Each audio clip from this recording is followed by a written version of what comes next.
चलिए खबरों में आगे बढ़ेंगे और बात करेंगे बांग्लादेश की, जहां की स्थिति लगातार दिनों दिन बेकाबू होती हुई नजर आ रही है। सरकारी नौकरी में आरक्षण की मांग को लेकर लगातार वहां पर प्रदर्शन हो रहा है और इस तरीके से बांग्लादेश जो है हिंसा की आग में लगातार झुलसता जा रहा है, सुलग भी रहा है।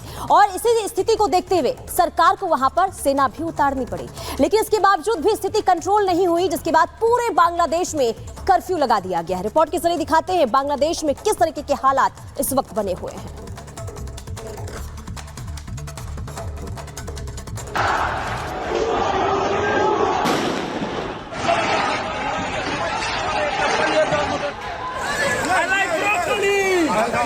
ना ये रुकने वाले हैं ना थकने वाले, अपने हक की आवाज को बुलंद करते ये वो प्रदर्शनकारी हैं जो अब और हिंसक हो गए हैं।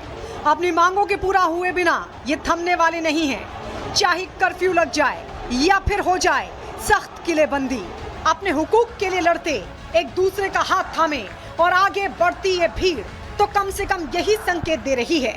दिन हो या फिर रात, बांग्लादेश से ऐसी ही तस्वीरें निकलकर सामने आ रही हैं। जिन सड़कों पर गाड़ियों का रेला लगा रहता था, उन पर सिर्फ और सिर्फ नजर आ रहे हैं प्रदर्शनकारी। सेना रबड़ के छर्रे मार रही है, आंसू गैस के गोले छोड़ रही है, पानी की मार से प्रदर्शनकारियों को पीछे धकेलने की कोशिश कर रही है, लेकिन ये सब इन पर बेअसर होता दिख रहा है। नारेबाजी, आगजनी, तोड़फोड़, गोलीबारी, सड़क पर दौड़ते सेना के वाहन, ये तस्वीर पड़ोसी मुल्क बांग्लादेश की है जो रिजर्वेशन की आग में झुलस रहा है। हजारों छात्र सड़क पर उतर आए हैं और शेख हसीना सरकार के खिलाफ मोर्चा खोल दिया है। आरक्षण हटाने की मांग कर रहे छात्रों ने सरकारी इमारतों को नुकसान पहुंचाया है तो सरकारी वाहनों को फूंक डाला है। प्रदर्शनकारियों पर लगाम लगाने के लिए पहले पुलिस ने मोर्चा संभाला। हालात बिगड़ते देख बांग्लादेश की पीएम ने सेना को मैदान में उतारा, लेकिन प्रदर्शनकारी छात्र न रुकने को तैयार हैं न पीछे हटने को। ढाका यूनिवर्सिटी जंग का मैदान बन चुकी है। सड़क पर तड़ातड़ ऐसे गोलियां चल रही हैं जैसे बॉर्डर पर युद्ध छिड़ा हो। छात्र आरक्षण के नाम पर मरने मारने को तैयार हैं। सेना के सामने सीना तान कर खड़े हैं। उग्र प्रदर्शनकारियों ने जेल पर धावा बोल दिया, जिसके बाद सैकड़ों कैदी भाग गए और प्रदर्शनकारियों ने जेल को भी आग के हवाले कर दिया। वहीं दूसरी तरफ हिंसक भीड़ सेना और पुलिस की गाड़ी को घेर घेर कर निशाना बना रही है। दोनों तरफ से संघर्ष जारी है। बांग्लादेश में जारी हिंसा में अब तक 100 से ज्यादा लोगों की मौत हो चुकी है, 2500 से ज्यादा लोग जख्मी हुए हैं। आगजनी में 100 वाहन, 100 से ज्यादा पुलिस चौकियां, सरकारी टीवी ऑफिस, सरकारी इमारतें तबाह हो गई हैं। हालात को संभालने के लिए भले ही सेना ने मोर्चा संभाल रखा हो, लेकिन आंदोलन के नाम पर हो रही हिंसा की आग 64 जिलों में पहुंच चुकी है। ज्यादातर नेशनल हाईवे बंद किए जा चुके हैं। बस, ट्रेन और मेट्रो सेवा ठप हो चुकी है। मोबाइल इंटरनेट पर अनिश्चितकाल के लिए बैन लगा है। स्कूल, कॉलेज, यूनिवर्सिटी, मदरसे सब बंद हैं। हालात को बिगड़ता देख शेख हसीना सरकार ने फैसला लिया और पूरे मुल्क में कर्फ्यू लगा दिया। उधर बांग्लादेश में बिगड़ते हालात के बीच विदेशी नागरिकों ने पलायन करना शुरू कर दिया है।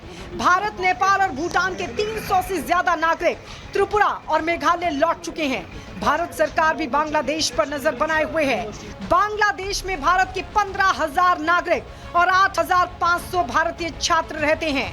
अब तक 245 छात्र स्वदेश लौट चुके हैं, जिसमें 125 भारतीय और 13 नेपाली छात्र शामिल हैं। Safe there, and we have a large student community, as I told you, 8,500 students or thereabout. Many of them pursue medical education also in that country, so they are all safe and sound, and we are in touch. They are in touch with our High Commission, with our Assistant High Commission as well, and we are regularly keeping in touch with them to render all assistance, that any assistance that they may need. Bangladesh में हिंसा का बीज अचानक नहीं फूटा, इसे सालों तक राजनीतिक पार्टियों ने सींचा। अब जब इसने आकार लेना शुरू किया, प्रदर्शन के रूप में कुछ यूं सामने आ गया है। Bureau report, Republic Bharat. तो आरक्षण की आग में बांग्लादेश झुलस रहा है। बांग्लादेश में हालात बेकाबू हो गए हैं, प्रदर्शन लगातार हो रहा है। ये तस्वीरें आपको दिखा रहे हैं, देखिए किस तरीके से सड़कों पर आगजनी की जा रही है। ये लोग, ये छात्र यहाँ पर आगजनी कर रहे हैं। पुलिस की तरफ से लाठीचार्ज किया गया, पुलिस ने मोर्चा संभाला लेकिन नहीं संभला, जिसके बाद आर्मी को उतारना पड़ा, फौज को उतारना पड़ा। प्रदर्शनकारियों की तरफ से पथराव भी किया गया पुलिस के ऊपर। ये तस्वीरें लगातार, ये देखें, प्रदर्शनकारी यहाँ पर भागते हुए नजर आ रहे हैं आपको। पुलिस ने मोर्चा संभाला लेकिन पुलिस नहीं संभाल पाई, जिसके बाद आर्मी को वहां पर उतारना पड़ा। सड़कों पर आगजनी भी की गई है। आपको तस्वीरों के जरिए आप दिखाएंगे कि आखिर बांग्लादेश में हालात क्या हैं। देखिए, प्रदर्शन लगातार चल रहे हैं, थम नहीं रहे हैं। पूरे देश में कर्फ्यू लगा दिया गया है, सड़कों पर सेना उतर चुकी है। 100 से ज्यादा मौत की खबर है। इंटरनेट सेवा बंद कर दी गई है। इन 5 तस्वीरों के जरिए देखिए किस तरीके से बांग्लादेश में हिंसक आंदोलन चल रहा है। और चलिए अब अगली खबर आपको बताते हैं। ब्रिटेन दंगों की आग में झुलस रहा है, धधक रहा है, लेकिन अब इस पूरे हमले के पीछे की इनसाइड स्टोरी सामने आई है और सामने आया है एम कनेक्शन। आखिर यह एम कनेक्शन है क्या, इसको लेकर क्यों सवाल उठ रहे हैं, और जैसे ही इसके बारे में जानकारी सामने आई तो ब्रिटेन में क्या कुछ माहौल बना हुआ है, सब कुछ इस रिपोर्ट के जरिए समझाते हैं।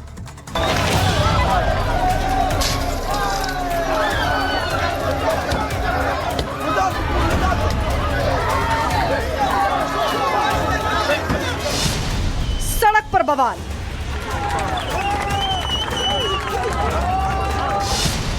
वाहनों में आगजनी,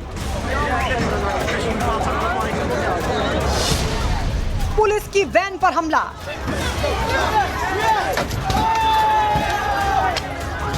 ये ब्रिटेन का लीड्स है जो दंगों की आग में जल उठा है। चारों तरफ कोहराम मचा हुआ है, बेकाबू लोग उत्पात मचाते नजर आ रहे हैं और पुलिस इन दंगों को रोकने में पूरी तरह से नाकाम साबित हो रही है।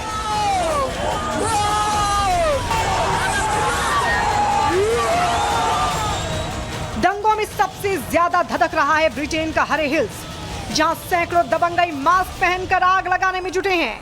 लेकिन सवाल है कि जिस ब्रिटेन ने दुनिया को सेक्युलरिज्म यानी धर्मनिरपेक्षता का विचार दिया, वहां बार बार दंगे क्यों हो रहे हैं? क्या वजह है कि ब्रिटेन के कुछ सेलेक्टेड हिस्सों में बार बार नफरत की आग लग जाती है, और क्यों अब वहां रहने वाले दूसरे देशों से आए मुस्लिमों पर सवाल उठ रहे हैं?